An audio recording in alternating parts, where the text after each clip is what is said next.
So it's been 4 weeks since we looked at this project, and these are just a few of my 1-gallon mango trees that I have been working to graft to other varieties. And the varieties, of course, I'm grafting are hard to find varieties.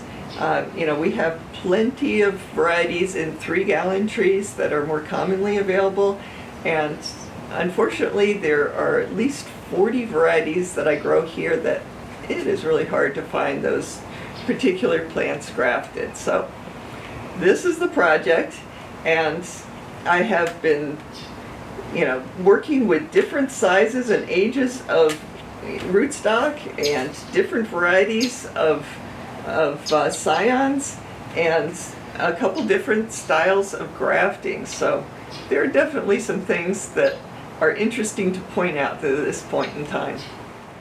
So we have created a little studio here to help point out all these little grafts, because it is really hard to tell without this.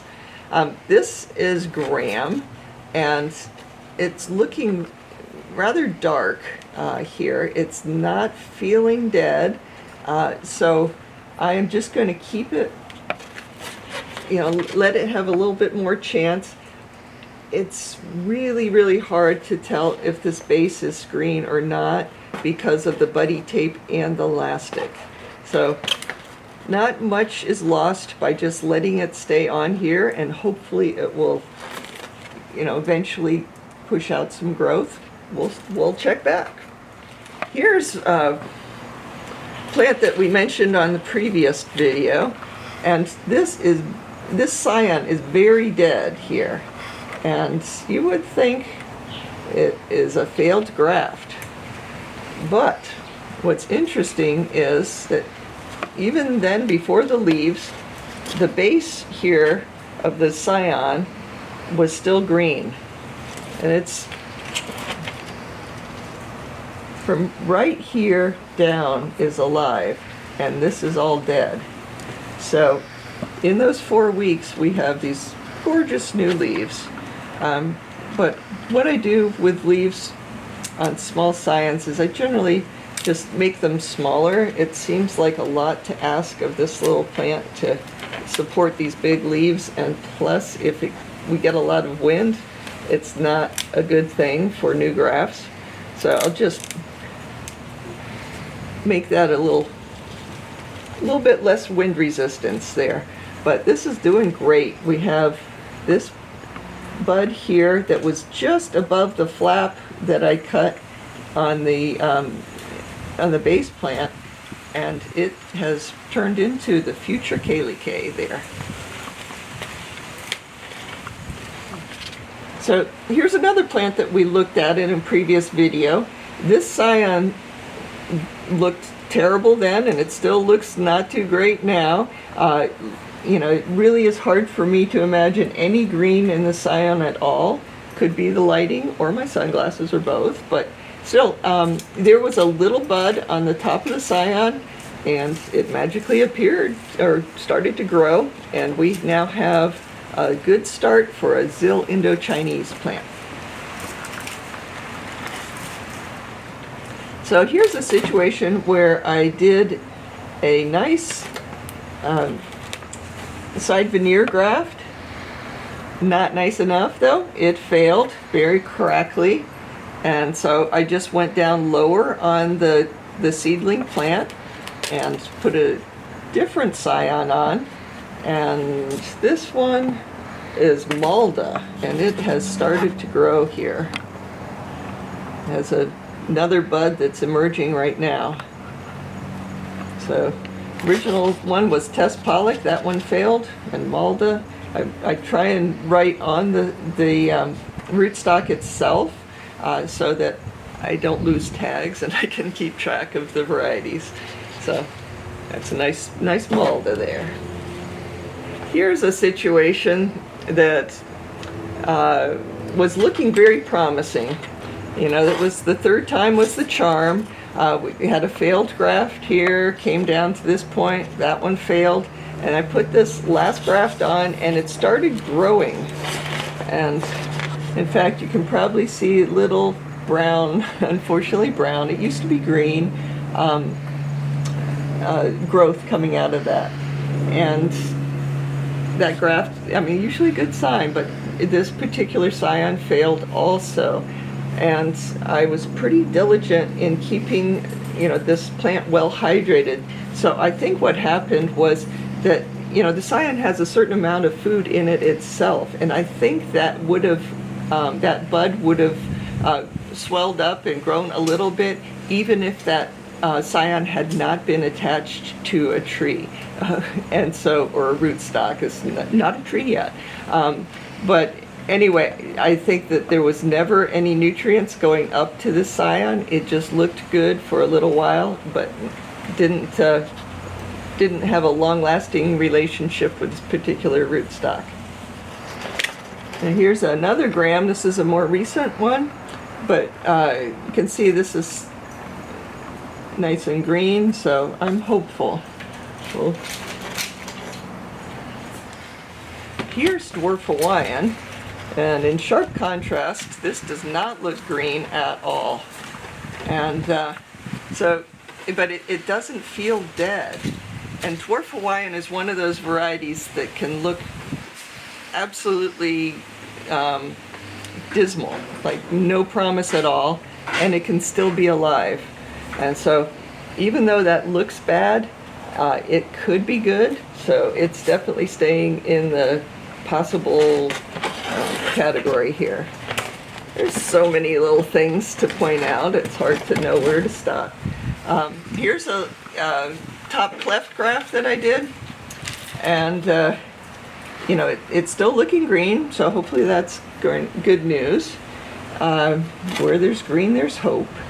But the rootstock itself is actually sprouting out, even though this is still green, and it has this nice, it seems like a nice clear path to the scion. So anyway, this is like having leeks. Even though it looks like it's a separate plant, it's not. It's still attached to the same roots, so you definitely want to break those off. There's even one that hasn't quite emerged yet.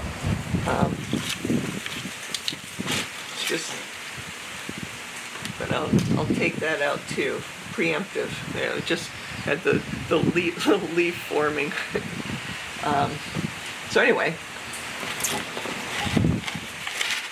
that one happens to be Mulgoba, so hopefully that will live. We'll see. Here's an interesting thing. I don't have a whole lot of hope for this, but I do have some hope.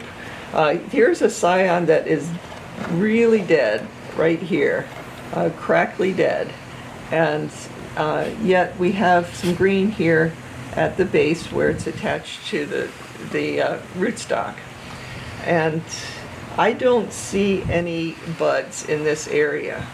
But what can happen, and this does require some extra maintenance, is where there isn't a bud, the plant, or the scion in this case, can actually make a bud if it is successfully on a rootstock and you eliminate all options.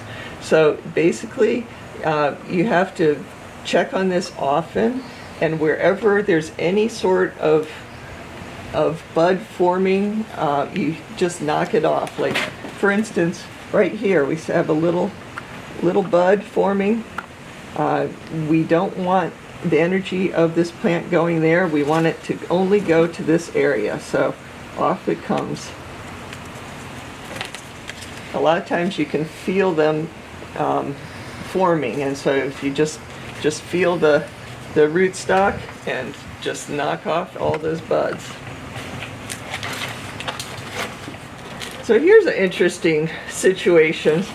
I was reusing this rootstock because I found that there was a very crackly dead scion on here, and it was in my way of using this rootstock for another graft. So I just pulled that off, and it broke. I mean, because crackly things are easy to break, but it really surprised me because I had already, like taken off some of the support on that. And so it broke right here, and which is, you can see the remnants of it being dead. But the interesting thing is this is green, and I had no clue when I, it doesn't look great, and it's not like vibrant green, but it's still alive. So basically, I need to do what I was doing on that other one I just showed you, and eliminate all options, and hopefully this will actually grow. So sure to get all of the different sprout outs and check on it often, and hopefully that will live. So here's a situation, nice side veneer graft, and look at down here, right here. This is, oops, there's a sprout out. So of course that has to be eliminated. I don't want to have the energy diverted to that sprout. So anyway, otherwise this graft is looking good. It's still a little young, but it's still green. So that's a quick look at part of my project. There are a whole lot of plants that I've been working with, and we'll do some more videos on very specific instances that I've come across. But yeah, with grafting, you're always learning something new. I think it's a lot of fun as long as you don't have to do a whole bunch of it quickly. So I've been trying to do these a little bit at a time, and I've gotten, made a large amount of progress. And still there's many more to graft. I just have a whole lot of varieties that are not available otherwise. So puts me to work in the off season. But anyway, it's a quick look at the successes and the failures of some of the plants, and I'm just going to keep on grafting. Hopefully these plants will be sold as 1 gallon trees and will be available in hopefully early spring.